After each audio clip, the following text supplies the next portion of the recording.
Gracias por estar aquí. La verdad es que desde la Fundación lo primero que os podéis preguntar es, bueno, ¿por qué hemos tardado tanto en decir algo sobre la reforma? La verdad es que de alguna u otra forma pues lo hemos dicho, ¿no? En artículos, en entrevistas, pero la verdad es que la reforma no ha terminado. Faltan todavía dos decretos muy importantes, uno sobre el mercado mayorista y otro sobre el sector del gas.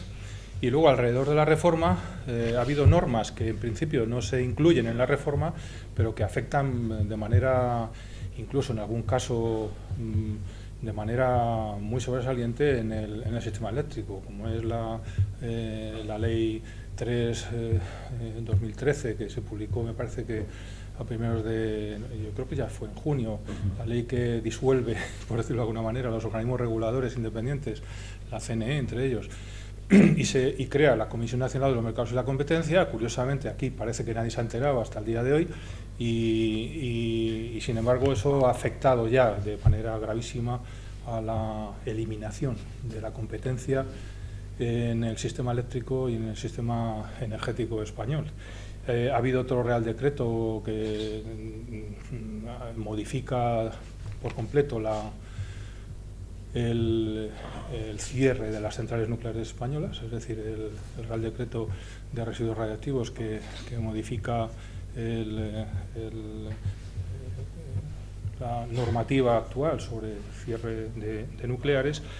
Y ayer vi que han entrado en el Congreso de Diputados la ley de evaluación ambiental, y seguro que todavía hay más sorpresas en el cajón, por lo cual era muy difícil hacer un diagnóstico completo de la reforma eléctrica en el mes de julio, y en agosto ya sabéis que bueno, pues era prácticamente imposible hacerlo. Luego, en el mes de septiembre, han empezado a aparecer ya los informes de la Comisión Nacional de la Energía.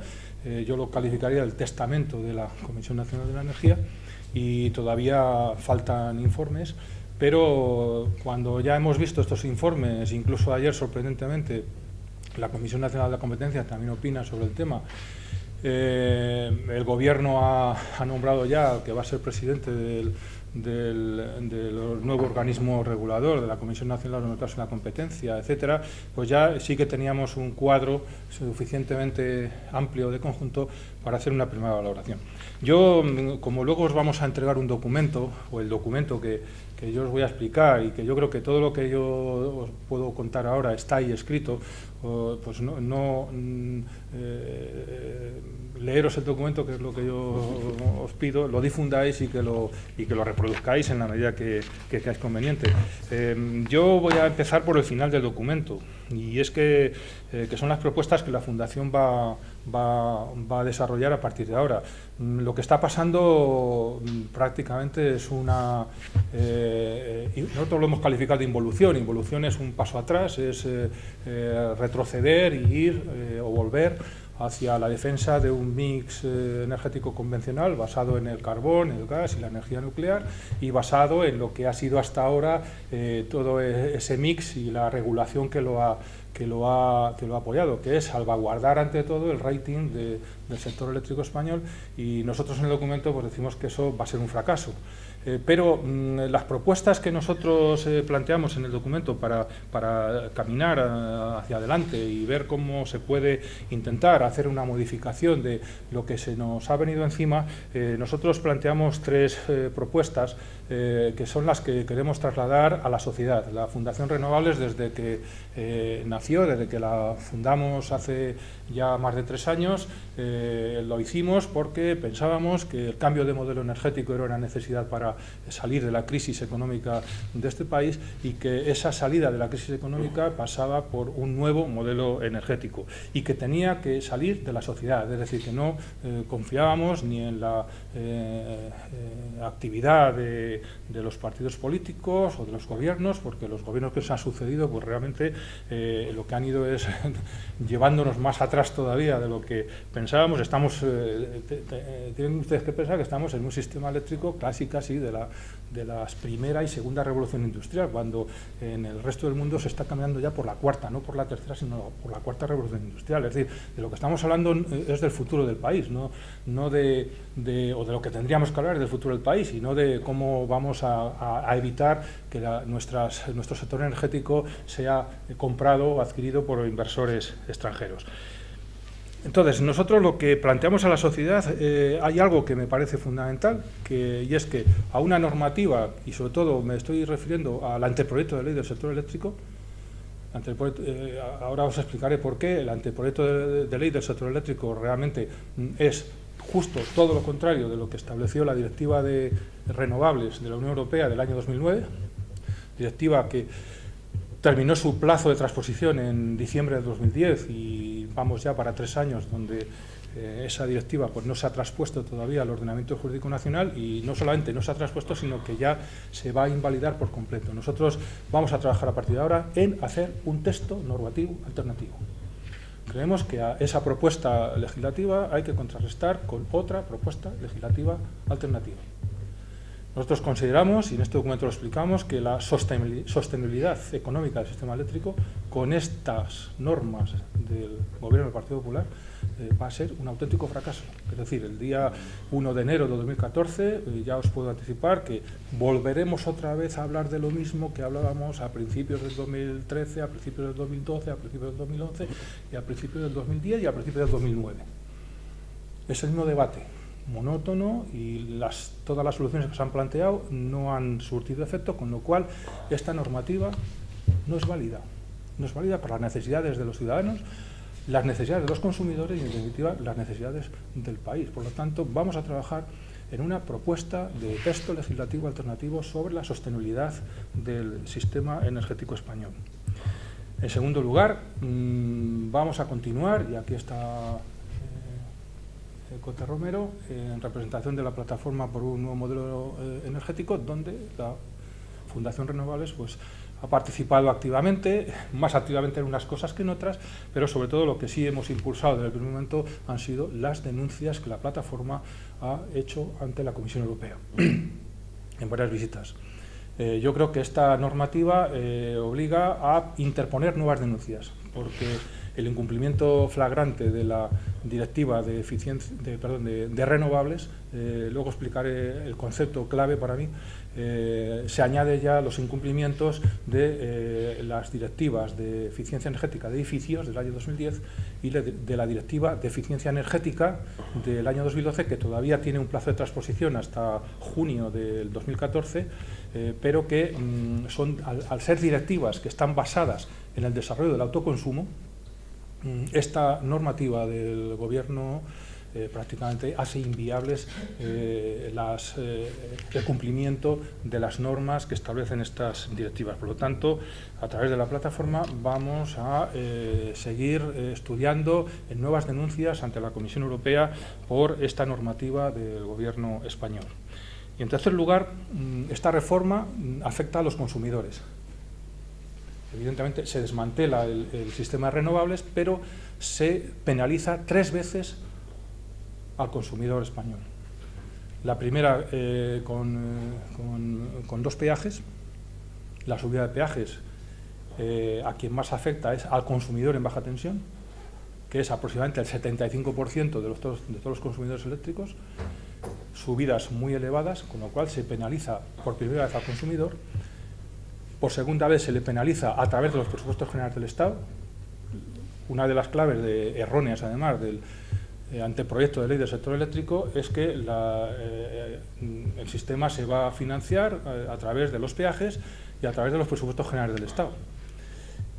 Los presupuestos generales del Estado en este país no los hace Montoro, los hace un señor al que no votamos nadie, y un señor que ya ha fracasado, pero que ahí sigue determinando cuál tiene que ser el presupuesto del Gobierno de España, que es el señor Olli Rehn, la Comisión Europea. Con lo cual es prácticamente muy probable que, como decía también el informe de la CNE en la orden de peajes, toda la posibilidad que plantea esta reforma de que vía presupuestos generales del Estado se financie parte del déficit tarifario va a ser muy difícil. Muy difícil, porque eso no depende ni siquiera de Montoro, va a depender de Bruselas y de la Comisión Europea. Por lo tanto, eso quiere decir que en el caso incluso de que algunas partidas se trasladen a los presupuestos generales del Estado, evidentemente eso va a recaer sobre el ciudadano consumidor contribuyente, con lo cual se le penaliza por segunda vez por esa vía de presupuestos generales del Estado. Y se le penaliza por tercera vez impidiéndole el acceso a las renovables y sobre todo impidiéndoles a los consumidores españoles el acceso al autoconsumo. Esa es la clave de la reforma. La reforma es penalizar al consumidor, cargar al consumidor o sobre las espaldas del consumidor todo el coste de la reforma. Por lo tanto, nosotros consideramos que debe ser desde la sociedad y sobre todo desde los consumidores, desde donde se tiene que plantear una verdadera alternativa a esta reforma eléctrica. Nos parece muy bien lo que están ya empezando a hacer algunas organizaciones de consumidores, porque lo que se va a detectar inmediatamente es el enorme grado de cabreo del consumidor español con respecto a esta situación y con respecto a una situación que penaliza al consumidor para salvar el rating del sector eléctrico, y esto es absolutamente injusto y antisocial. Y la Fundación, desde luego, también a través de la plataforma por un nuevo modelo energético, lo que vamos a hacer es impulsar y apoyar todo lo que redunde en una movilización de los consumidores eléctricos españoles frente a esta reforma. Hay tres conceptos que nos parecen claves y que lo puedo desarrollar después, pero como me parecen los más importantes lo voy a plantear. Uno de ellos es el concepto de discriminación. Y simplemente lo voy a describir con una pregunta que yo lanzo y es ¿por qué no se exige al resto de fuentes energéticas lo mismo que se exige a las renovables y al autoconsumo? ¿Por qué? Porque esta reforma podría ser de otra forma si lo mismo que se exige al autoconsumo a las renovables se exigiese a todas las demás fuentes. Es decir, la internalización de costes. Es decir, ¿por qué a la nuclear se le pone una alfombra roja para que sea viable económicamente, abandonando o relajando las condiciones de seguridad nuclear? ¿Por qué se aplica una retroactividad positiva a la energía nuclear y se aplica negativa a las renovables? ¿Por qué se intenta salvar la rentabilidad de las nucleares españolas, dejando al margen cuestiones gravísimas de seguridad nuclear? ¿Por qué se les beneficia, digamos, para que su situación económica sea viable, para prorrogar su vida útil? ¿Y por qué, precisamente, se quiere arruinar económicamente la viabilidad del autoconsumo y de la eficiencia energética y del ahorro energético? Este tratamiento absolutamente discriminatorio e injusto es clave en esta reforma y es la clave, la discriminación, por la que esta normativa debe ser denunciada inmediatamente por incumplimiento de las normas europeas. El segundo concepto clave es la prioridad de acceso. Lo he dicho anteriormente. En la Directiva Europea de Renovables, el concepto clave de esa directiva es dar a las renovables carácter prioritario y carácter preferente en el acceso, la conexión y la evacuación en la red. Eso está ahí escrito. Aquí en la legislación española ese criterio se ha expuesto, pero no desde las directivas europeas, desde la ley del sector eléctrico. Y ahora, en ese anteproyecto de ley del sector eléctrico que plantea el Gobierno del Partido Popular, prácticamente se elimina. ¿Y por qué es importante esta prioridad de acceso? ¿Por qué tienen que ser las renovables tratadas, en este caso, con carácter preferente y no discriminatorio? Por algo muy elemental y que también lo define la Directiva de Renovables. Porque las renovables deben de ser compensadas por los costes ambientales, económicos y sociales que evitan, o mejor, en positivo, por las ventajas y beneficios que representan en reducción de la dependencia energética, en reducción de las emisiones de CO2, en los ahorros que representan de pérdidas en la red, en los ahorros que representan en las inversiones netas en el sistema eléctrico, en los ahorros que representan en la intensidad energética de un país. Y esas ventajas o esos beneficios son externalidades negativas que el resto de fuentes energéticas no internalizan. Es decir, las fuentes energéticas que son importadas del exterior, que emiten CO2, que representan fuertes inversiones, lo hemos visto ayer, en la red, no internalizan esos costes. Las ventajas económicas de las renovables tienen que ser retribuidas. Este concepto, que es el concepto de primas, está definido también en las directivas europeas. Y yo me he alegrado mucho de que el informe de la Comisión Nacional de Energía, que critica el decreto de autoconsumo y de renovables del Gobierno, haya trasladado ese concepto de las directivas europeas, de lo que son las primas de las renovables, a su informe. La prioridad de acceso no es una ventaja ni un beneficio, simplemente es una compensación o una retribución a los beneficios ambientales, económicos y sociales que representan las renovables para la economía. Y luego el autoconsumo. El autoconsumo es un concepto fundamental. Yo cuando hablo tanto de las directivas europeas no es por aburriros, sino simplemente porque en la directiva de renovables, la directiva de eficiencia energética de edificios y la directiva de eficiencia energética hay un hilo conductor, que es el autoconsumo. Los edificios de consumo de energía casi nulos, la definición que hace la directiva de eficiencia energética, son edificios que consumen muy poca energía porque están hechos con eficiencia energética. Y la poca energía que consumen se debe suministrar con renovables y con energía producida in situ, es decir, con autoconsumo. Y cuando en la directiva de eficiencia energética se habla de los contadores, habla que tienen que ser contadores que sean capaces de contabilizar el balance neto. Es decir, las directivas europeas nos están hablando de un modelo energético que hace al consumidor o convierte al consumidor en el centro del sistema eléctrico. Y eso es lo que representa el autoconsumo. Rechazar el autoconsumo es aprobar ese castigo a los consumidores, ese triple castigo que antes he definido a los consumidores. Y luego también porque el autoconsumo lo dice la Comisión Europea. La Comisión Europea hizo un informe estupendo que nosotros comentamos al Consejo Europeo del 22 de mayo de este año, donde decía que el mayor consumo de renovables reduce el precio mayorista de la electricidad.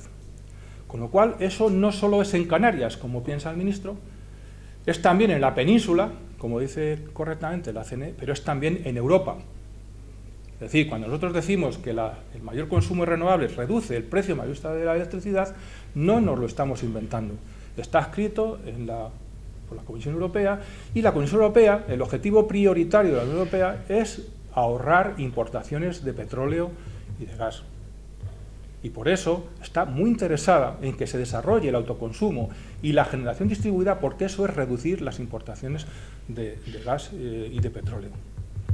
Comparado con la situación en España, nosotros en el informe damos un dato que es obvio, y es que solo la desviación del precio del petróleo este año, en lo que llevamos de 2013, supone un coste para la economía española que duplica el ahorro que se espera de la reforma eléctrica. Porque todos los presupuestos generales del Estado y toda la economía del año 2013 está calculada sobre un precio del petróleo de 100, 101 dólares. Esa desviación desde 100, 101 dólares a 115, 110, 111, como está durante todo el año, esa desviación duplica en coste para la economía y para los ciudadanos, duplica el ahorro pretendido por la reforma eléctrica. Es curioso que sobre esto la reforma eléctrica no tiene nada que decir. Y ahora entramos en esa cuestión, espero no extenderme. ¿Por qué el Gobierno llega a esta conclusión? Hay un texto que a mí me encanta leerme los preámbulos de los decretos, porque ahí está la verdad. Y este Gobierno ha escrito buenos preámbulos. Y el del Real Decreto Ley 9/2013 está muy bien, muy interesante. Es un preámbulo donde habla ya de entrada que la génesis del problema del déficit tarifario empezó en el año 2004, del año 2004 a 2012. Nosotros consideramos que hay un error de diagnóstico, eso decían unos señores el otro día. El error de diagnóstico en el Real Decreto Ley 9/2013 es fantástico. La génesis del déficit tarifario no empezó en el 2004, es decir, el Partido Popular evidentemente lleva el ascua a su sardina, es decir, pues en 2004 entró Zapatero y entonces como ese es el mal de los males de este país, pues en 2004 empezó el déficit tarifario. Es mentira. El déficit tarifario se crea en el 2002. con la creación del artificio contable del déficit tarifario, que lo pactan el Partido Popular de entonces, el gobierno de José María Aznar, con las eléctricas. Es decir, empieza en el año 2002 a originarse esa, digamos, trampa contable muy propia de la época. En el año 2002 también se aprueba por el gobierno de José María Aznar la planificación gasista, que en el preámbulo del Real Decreto Ley 13-2012, también del Partido Popular, se descalifica ampliamente como un verdadero desastre. La planificación gasista que se aprueba en el año 2002 ha sido un auténtico desastre porque nos ha llevado a una situación de sobrecapacidad actual que está en el fondo del problema. Y luego, en el año 2004, se aprueba el Real Decreto 436, que lo aprueba el último Consejo de Ministros de José María Aznar, donde ahí se establece el sistema de primas y que según el que ha redactado este preámbulo del Real Decreto Ley 9/2013, pues son las renovables las culpables de todo. Lo que quiero decir es que las bases del déficit tarifario se originan en el año 2002 y en el año 2004 por estas medidas, no por las medidas posteriores, sino por aquellas medidas. Hay otro error, consecuencia de este primero, que es evidentemente pues culpar a las renovables. Las renovables tienen la culpa de todo. Y nosotros lo que simplemente planteamos es hagamos una breve reflexión sobre la historia, ¿no? La historia es que desde el año 2009 todos los gobiernos que han ido machacando las renovables. Decreto Ley 6/2009, Decreto Ley 14/2010 y llegamos al Decreto de Moratoria del 1/2012, Real Decreto Ley. Curiosamente, después de todos estos Reales Decretos ha subido la luz y ha crecido el déficit tarifario. A mí es una reflexión que yo me hice desde el principio, de, bueno, si tan malas eran las renovables, hemos hecho decretos como el Real Decreto 14/2010, que hubo un recorte a las renovables de más de 4.400 millones de euros y se estableció la retroactividad para la fotovoltaica, inmediatamente subió el recibo de la luz un 10%. Después de la moratoria renovable del Decreto Ley 1/2012, hasta en el primer semestre del año 2012, subió la luz otro 11%. Y yo decía, hombre, si ya se ha castigado la renovable y sigue subiendo la luz y sigue creciendo el déficit tarifario, hay algo que no cuadra. Y vuelvo a los informes de la CNE. La CNE, después de esas subidas de la luz, saca unos informes y la CNE, en aquellos informes, lo podéis leer, pues hablaba de que las causas por las que subía el recibo de la luz en el año 2010 y 2012 eran las ayudas al carbón, el carácter inflacionista de las subastas de la tarifa de último recurso, los costes extrapeninsulares, la bajada de la demanda eléctrica, la sobrecapacidad gasista y los pagos por capacidad. En ningún momento, en esos informes del 2010 y del 2012, hablaba de renovables, estaba hablando de otros costes regulados. Y este es el otro error que me pasaba antes, importante, de este Real Decreto Ley 9/2013, y es que cuando definen en el preámbulo, esto es muy importante, cuando definen en el preámbulo el déficit de tarifa, lo define como la diferencia entre los costes reales y la recaudación. Cuando se sabe que la diferencia no es entre los costes reales, sino entre los costes regulados, que es distinto. Los costes reales no son los costes regulados. Los costes regulados son todos los costes que autoriza la regulación, es decir, el Ministerio fundamentalmente. Por eso la reforma es recaudatoria. Es decir, bueno, pues como hay una diferencia entre costes reales y recaudación, hay que subir la recaudación. Y entonces, en ese análisis, pues se llega a lo que no voy a repetir, se penaliza al consumidor 3 veces. Se establece en el anteproyecto de ley del sector eléctrico que ese déficit entre ingresos y costes pues se va a resolver subiendo los peajes, además subiéndolos, hoy ya se habla de ello, cuantas veces haga falta. Es decir, la subida de peajes va a ser automática a partir de ahora, según el anteproyecto de ley del sector eléctrico, acudiendo a los presupuestos generales del Estado cuando la diferencia sea mayor, eliminando las renovables y el ahorro energético del sistema eléctrico y bueno, y que cuando ya se supere no sé qué porcentaje han puesto, pues entonces todo el mundo tendrá que pagar el déficit, todas las empresas, digamos, eléctricas tendrán que pagar la diferencia. Ahí entran todas, las renovables, las convencionales y todas. Con lo cual, la reforma al final, como definimos nosotros en nuestro documento, se basa en un principio absolutamente desastroso, que es que el consumidor consuma más y pague más. Entonces, aquí el regulador se ha olvidado, el Ministerio se ha olvidado de algo fundamental, que tenemos una crisis económica que fundamentalmente es una crisis de la demanda interna. Por eso está bajando el consumo de electricidad. Eso quiere decir que la alternativa que han planteado en su anteproyecto de ley del sector eléctrico es absolutamente inviable. Un fracaso anunciado. Yo creo que el desmantelamiento que se hace de las renovables es precisamente porque esa es una de las condiciones que tiene esta alternativa para funcionar. Y os digo, lo decimos en el documento, lo que necesita la reforma para que sea un éxito es tener un pool alto, que el precio del mercado mayorista sea el más elevado posible, que no se conecte ningún kilovatio renovable más y, sobre todo, que no haya ningún objetivo de ahorro y eficiencia energética. El sistema de peajes automáticos, porque aproximadamente, esos son datos que da el informe de la CNE, se pretende que el 75% de los costes del sistema se financien por los peajes, con lo cual al consumidor le va a caer un castigo muy elevado. Que no haya competencia. Por eso la ley de creación de la Comisión Nacional de los Mercados de la Competencia y la eliminación de la Comisión Nacional de la Competencia y de la Comisión Nacional de la Energía. Y un 100% de intervencionismo. Es decir, vamos a ver decretos todos los días y a todas horas, porque cada vez que vean un fallo, sacarán un decreto, como han hecho con Garoña, como han hecho con la competencia, como han hecho con las renovables. Y hay algo que me parece, y en el documento lo explicamos, a mí el documento de la CNE al que yo quiero hacer más relevancia hoy no es a lo que estáis hablando todos estos días, sino a otro del mes pasado, que es el informe que hizo sobre la orden de peajes. Ese es un informe muy importante porque pone patas arriba la orden de peajes del Gobierno, en el sentido de que los ingresos que el Gobierno calcula que se van a obtener este año, prácticamente la CNE dice que no, que van a ser muchos menos. De entrada, calcula ya un déficit, hemos puesto mal la cifra, un déficit en los ingresos de 289 millones de euros.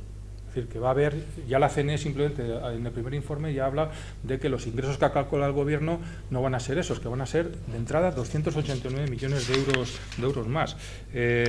Calcula también la CNE que el Gobierno ha errado el cálculo de la bajada de la demanda eléctrica. No solamente lo ha errado, sino que yo creo que no tienen idea por dónde van esas magnitudes de la bajada de la demanda eléctrica. Cuando empezó el año, el ministro anunció que la bajada de la demanda eléctrica en 2013 sería el menos 0,3%. En el primer borrador de orden de tarifas hablan del menos 1,4%. En el segundo borrador, que mandan al día siguiente de mandar el primer borrador, hablan ya de un descenso de la demanda del menos 2,4%. En este momento estamos en el menos 3,3% de bajada de la demanda. Y la CNE dice que va a ser mayor este año, precisamente por los peajes que ha impuesto el Gobierno, porque los peajes castigan más al consumidor en baja tensión, que es aproximadamente 2/3 partes de los consumidores eléctricos, con lo cual al consumidor en baja le va a caer una subida de peajes inmensa, con lo cual el consumidor en baja va a consumir menos todavía.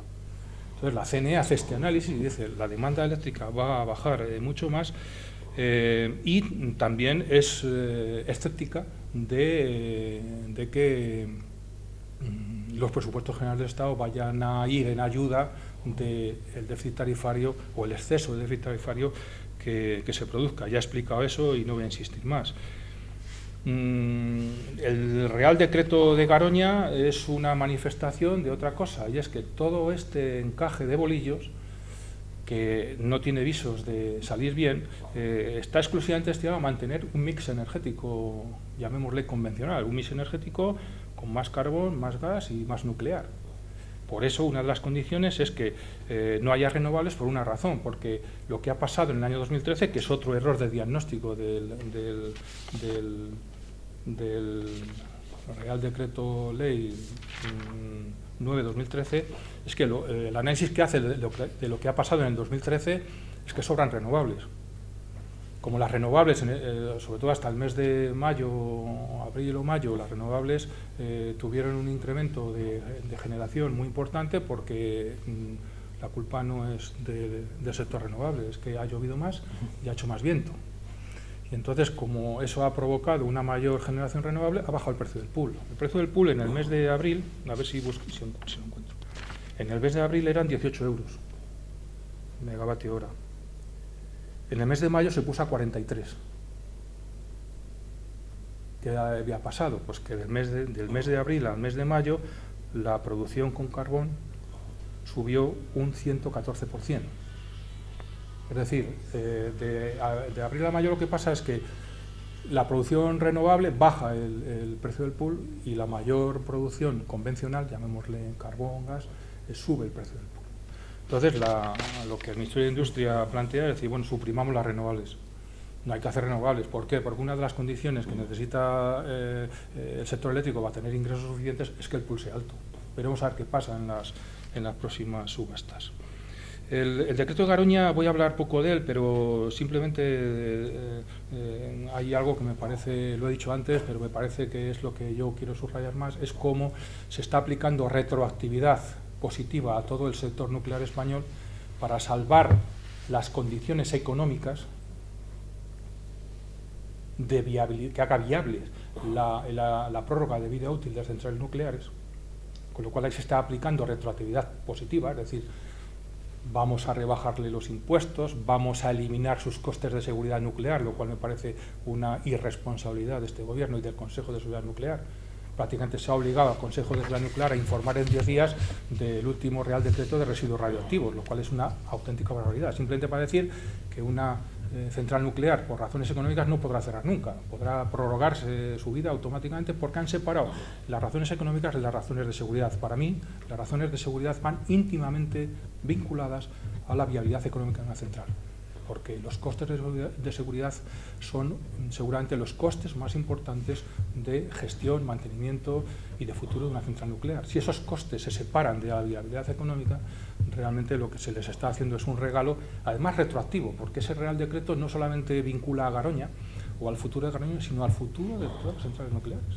Entonces, yo, indistintamente de que nos guste o no nos guste, que me parece horroroso, lo que sí me llama la atención es cómo se aplica la retroactividad positiva para el sector nuclear y cómo a las renovables se les aplica negativamente. Es decir, la retroactividad que se aplica a las renovables es para arruinarlas económicamente, para no hacerlas viables. Al autoconsumo se hace lo mismo, se le aplica unas condiciones económicas para no hacerlo el autoconsumo viable, para que ningún consumidor tenga la valentía de lanzarse hacia el autoconsumo. Yo creo que esta discriminación es flagrante en este tema, porque se quiere mantener un mix sin renovables y sin ahorro y eficiencia energética. Otro tema que me parece clave, he hablado ya de la ley de la Comisión Nacional de los Mercados y la Competencia y la desaparición de cualquier regulación independiente. Esta ley es muy grave porque todas las competencias que tenía la Comisión Nacional de la Energía hasta hoy, a partir del mes de octubre, ¿sabéis quién las captura? El Ministerio de Industria, y las más importantes, como es la compra-venta de activos energéticos o lo que se llaman las acciones corporativas, OPAs y fusiones y adquisiciones, la responsabilidad se traspasa directamente al Ministro de Industria. Es decir, ahora mismo hay un solo regulador independiente, entre comillas, que es el Ministro. Entonces, ha desaparecido la regulación independiente y, sobre todo, ha desaparecido la vigilancia sobre la competencia en los mercados energéticos. A esto yo añado otro hecho que se ha producido muy grave, y es que se quiere adjudicar sin ningún tipo de concurso abierto a 3 consultoras la futura retribución de las renovables. Yo creo que esto no es que sea incalificable, es que esto habrá que denunciarlo ante Bruselas, porque esto es una cacicada como las que conocemos históricamente en todos los ámbitos de la administración local, etcétera, etcétera. Es decir, realmente me parece absolutamente alucinante que el gobierno más neoliberal de la historia de España sea el más intervencionista de la historia de España. Y que un gobierno neoliberal que no cree en la competencia, ni cree en el libre mercado, esté haciendo una realmente reforma tan absolutamente carente de sentido. Esto tiene 2 consecuencias que para los ciudadanos son muy graves. aparte de lo que nosotros calificamos en el documento, el déficit democrático de la reforma eléctrica es gravísimo. Hay un déficit democrático, es una reforma hecha a espaldas de todo el mundo, no solamente de las empresas afectadas o de los sectores afectados, sino de la sociedad entera, pero se quiere mantener la opacidad y la falta de transparencia en las cuentas del sector eléctrico. Van a ser cuentas que nadie va a conocer porque realmente el único que va a tener competencias para dictaminar sobre eso va a ser el ministro. Ni siquiera se ha suprimido la comisión, el Consejo Consultivo de la CNE. Y en esa ley se suprime el Consejo Consultivo de la CNE y se sustituye por un Consejo Consultivo que deberá de crear el Ministerio de Industria, que va a ser el Consejo Consultivo del Ministerio, no de la Comisión Nacional de los Mercados y la Competencia, sino del propio Ministerio, con lo cual los ámbitos de participación, de diálogo, de información, de comunicación, de transparencia han desaparecido por completo. Antes, por lo menos, la Comisión Nacional de Energía estaba vestida con otro traje totalmente distinto, dentro de un sistema democrático como el que tenemos. Ahora mismo todo eso ha desaparecido cualquier atisbo de transparencia.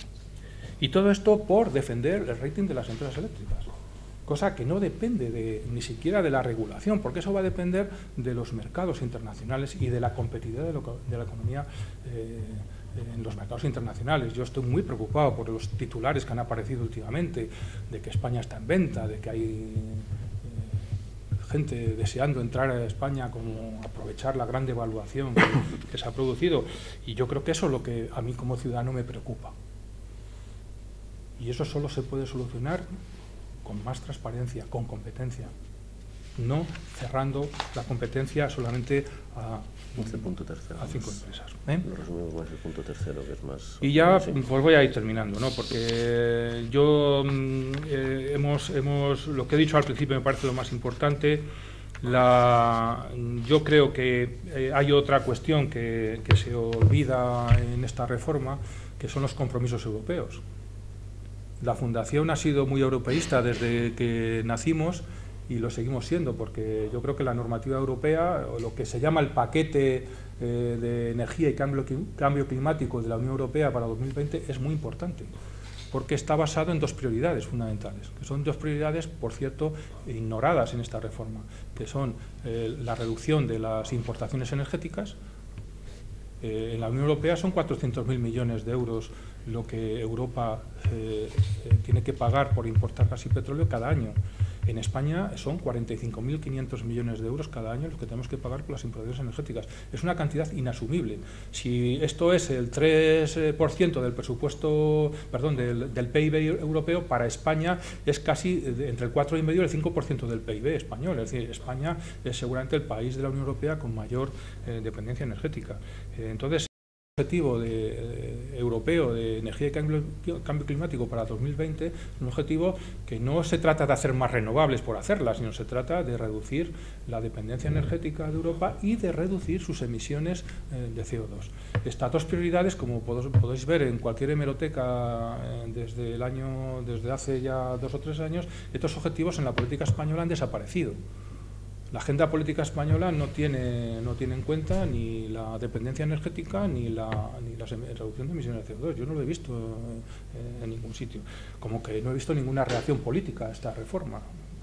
Y yo creo que esos objetivos están absolutamente fuera de la reforma eléctrica, y por eso todo lo que es reconocimiento de las externalidades de las energías renovables o la prioridad de acceso a la red que establecen las directivas europeas están muy vinculadas a la política económica y energética, y en nuestro caso pues esos objetivos prácticamente se han aparcado. Y esto tiene mucho que ver, ya con esto termino porque ya me he enrollado mucho, con las propias contradicciones que está habiendo en el gobierno de Rajoy. Hemos visto cómo a finales de junio, una semana antes de que empezara el Ministerio de Industria a desempolvar su avalancha de normas, salió publicada en el BOE, ya aprobada por el Congreso de Diputados, la Ley 8/2013, que es la Ley de Rehabilitación, Renovación y Regeneración Urbanas del Ministerio de Fomento. Esta es una ley muy importante porque lo que pretende, igual, léanse el preámbulo, que no es muy largo, porque les va a sorprender. Es todo lo contrario que dice el Ministerio de Industria en sus preámbulos, lo dice el Ministerio de Fomento en sus preámbulos. Entonces, en el preámbulo de la ley de rehabilitación del Ministerio de Fomento, lo que se dice es que la eficiencia energética y la rehabilitación energética de edificios es uno de los instrumentos para la reactivación económica y creación de empleo. Yo cuando lo leí no cabía en el traje, porque es lo que estamos diciendo la Fundación Ornal desde el principio. El ahorro de energía, la eficiencia energética, la rehabilitación energética de edificios es uno de los motores de crecimiento económico en España. Bueno, pues hemos encontrado ya que el Ministerio de Fomento, en la Ley de Rehabilitación Energética de la Ley 8/2013, está planteando esos principios. Y el artículo 3 de esa ley, establece cuáles son las prioridades que tienen que tener las políticas públicas destinadas a urbanismo. Y en la letra H de ese artículo 3 establece que una de las prioridades de las políticas públicas de urbanismo tiene que ser las energías renovables, para consumir menos combustibles fósiles en la edificación y luchar contra la pobreza energética a través del ahorro y la eficiencia energética. Esa es una de las prioridades de las políticas públicas que establece el Ministerio de Fomento en la Ley 8/2013. Está aprobado por el Congreso de los Diputados. O sea, es una ley ya aprobada por la y vigente, y está publicada. Y la semana pasada, el Ministerio de Fomento sacó una orden ministerial actualizando el Código Técnico de Edificación. Y en el preámbulo de esa orden ministerial, lo que establece es que este es un primer paso para transponer la Directiva de Eficiencia Energética de Edificios, en el sentido de que para el año 2020 toda la nueva edificación y la rehabilitación de la existente se haga con los criterios de edificios de consumo de energía casi nulo. Esto no lo dice la Fundación, lo estamos diciendo desde hace 3 años, lo está diciendo una orden ministerial del Ministerio de Fomento que se publicó la semana pasada en el Boletín Oficial del Estado. Claro, los edificios de consumo de energía casi nulo, tal y como se describen en la Directiva de Eficiencia Energética de Edificios, lo he dicho al principio, son edificios con autoconsumo.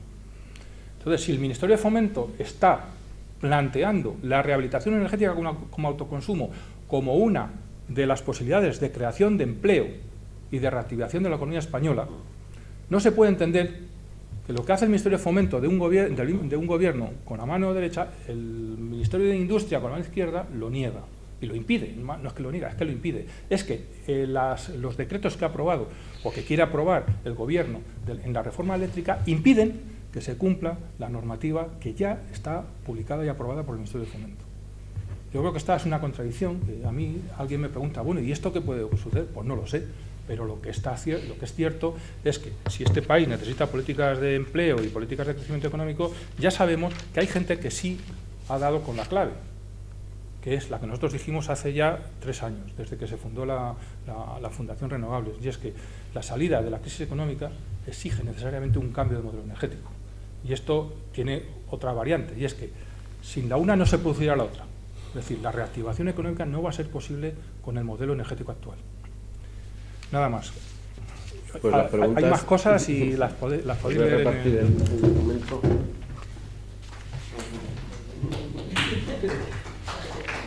No,